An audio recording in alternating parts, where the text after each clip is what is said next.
Bugün de Dodge Charger'ın hikayesiyle başlamayacağım. Çünkü hiç öyle kayda değer bir hikayesi yok yani. Ama şu tasarıma bakın. Hikaye zaten bu tasarımda. Aracımız Dodge Charger Iron Man Edition.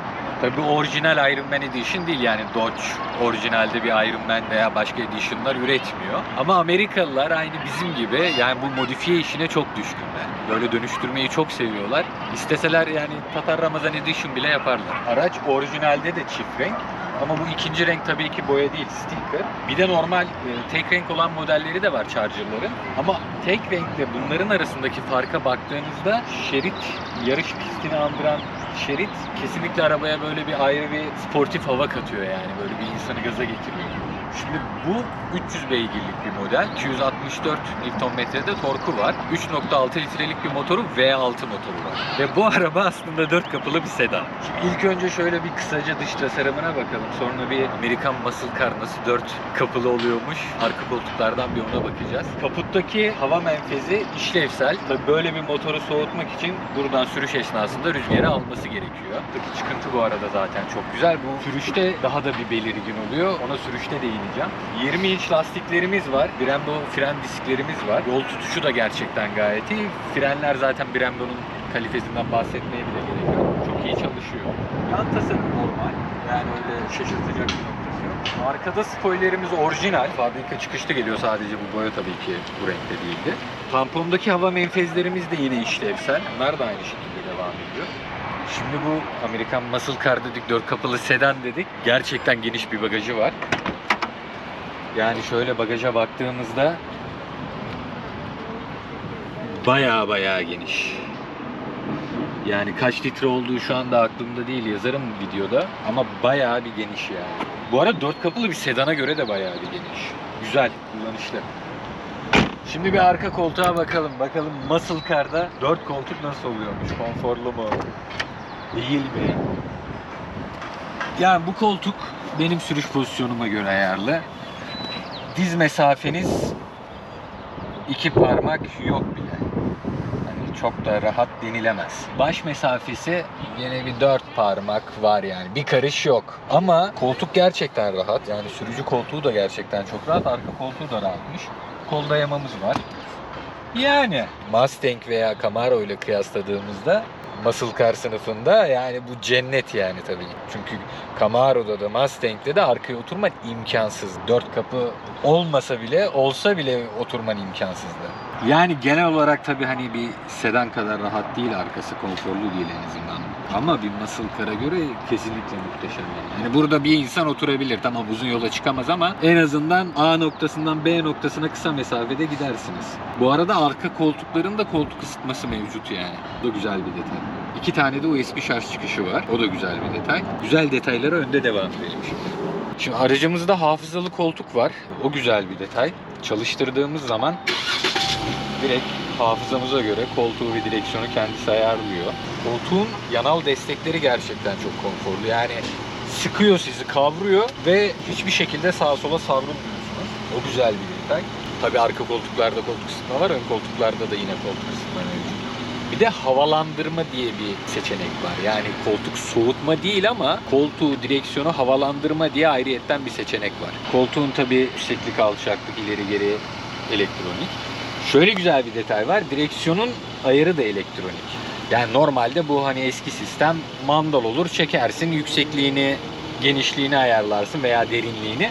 Bunu da bildiğiniz böyle bir buton yapmışlar. Otomatik bir şekilde derinliğini ve yüksekliğini ayarlayabiliyorsunuz. Güzel, pratik olmuş bu da. Şu da enteresan bir detay. Sinyal kolu bir tane var. Solda sinyal kolu, sağda silecek kolu olur normalde. Bunda sadece sola kol koymuşlar. Sağda hiçbir şekilde kol yok. Hem sinyali hem silecekleri bu koldan çalıştırabiliyorsunuz. Tek kolla işi çözmüşler yani. O da güzel bir detay. Geldik benim tutuk olduğum kesime. Malzeme kalitesi. Yani malzeme kalitesi Amerika işte. Bu arada gene hani Mustang ve Camaro'ya kıyasla yani gene sert plastik tabii ki ama artık kaliteli sert plastik mi diyeyim. Yani bir tık daha iyi malzeme kalitesi. Buralarda kullandıkları da yine aynı şekilde. Yani her yer yine sert plastik ama o böyle dandik plastikten gelen bir ses vardır ya, o bunda gelmiyor. En kalitelisini kullanmışlar en azından, bu da bir gelişme. Ama kesinlikle yumuşak deri vesaire hiçbir şey yok. Sadece deri görünümlü. Dikiş kaplama yapmışlar. Ama deri falan değil tabii ki. Ekranımıza bakalım. Ekranımızın dokunmatik hassasiyeti çok iyi değil. Algılayışı çok da sezgisel değil. İşte Bluetooth'u buradan kontrol edebiliyoruz. Klimayı buradan hem manuel olarak kontrol edebiliyoruz. Performans kontrol diye bir modu var. Buradan latch kontrolü güzel bir şekilde açabiliyoruz. Manuel de latch kontrolü açabiliyoruz ama güzel olmuş, pratik olmuş. Apple CarPlay var tabii ki. Android Auto var. Koltuk ısıtmaları buradan aktif edebiliyoruz. Tabii ki navigasyonumuz var. Yani ekranın parlaklığı ve açısı güzel, kullanışlı ama ekranın dokunmatik hassasiyeti bir böyle şey yani hani atıyorsunuz saniyenin 1/10 kadar geç geliyor ama o hani hissedersin ya, görürsün onu. Öyle bir sıkıntısı var. Çok akışkan değil yani. Dediğim gibi yani klimaların fiziksel tuşları da mevcut. Modlara buradan bakabiliyoruz. Yani sport moda ve Super Track Pack dediğim moda buradan geçiş yapıyoruz. ESP'yi buradan kapatıyoruz. Park sensörünü kapatabiliyoruz. Bura basit duruyor. Vites topuzu burada. Falanlar filanlar. Yani arabamızın içi bu şekilde. Ama genel olarak arabayı beğendim. Sürüşte nasıl? Onu da sürüşte değinelim. El frenimiz yok aslında. Ayak frenimiz var eski modellerden alışık olduğumuz. Ayağı şöyle ittiğimizde el frenini çekmiş oluyor. Bir tık basıp geri çektiğimizde de kaldırmış oluyor. Bu ilk başta böyle alışması biraz zor gelebilir ama kesinlikle manuel el freninden çok daha pratik. Hadi sürüşe. En keyifli yerine.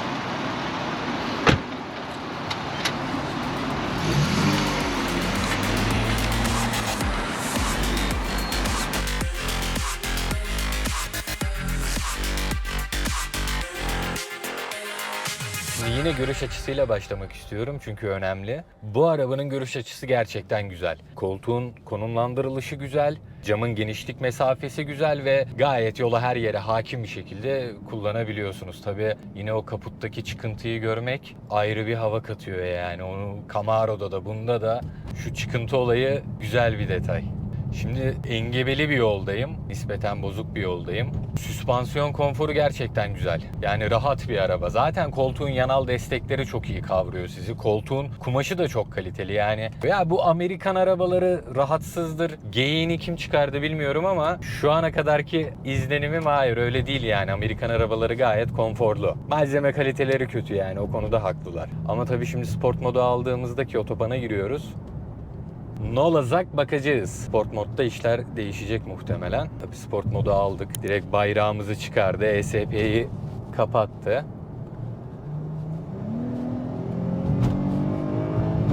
Oo. Oo.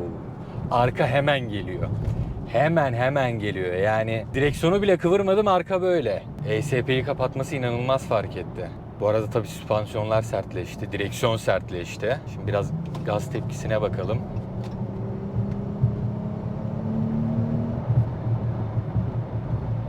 Çok seri değil. Yani çok seri değil ama hantal da değil. Böyle orta şeker bir kıvamda. Ama arkası inanılmaz yani. Arkası direkt geliyor. Yani şu an çok hafif bir viraj dönüyorum. Tehlikeli. Yani düz yolda bile geliyor. Vites geçiş hızı güzel. Ondan bahsedebilirim. Seri bir şekilde vites değiştiriyor yani. Gayet güzel.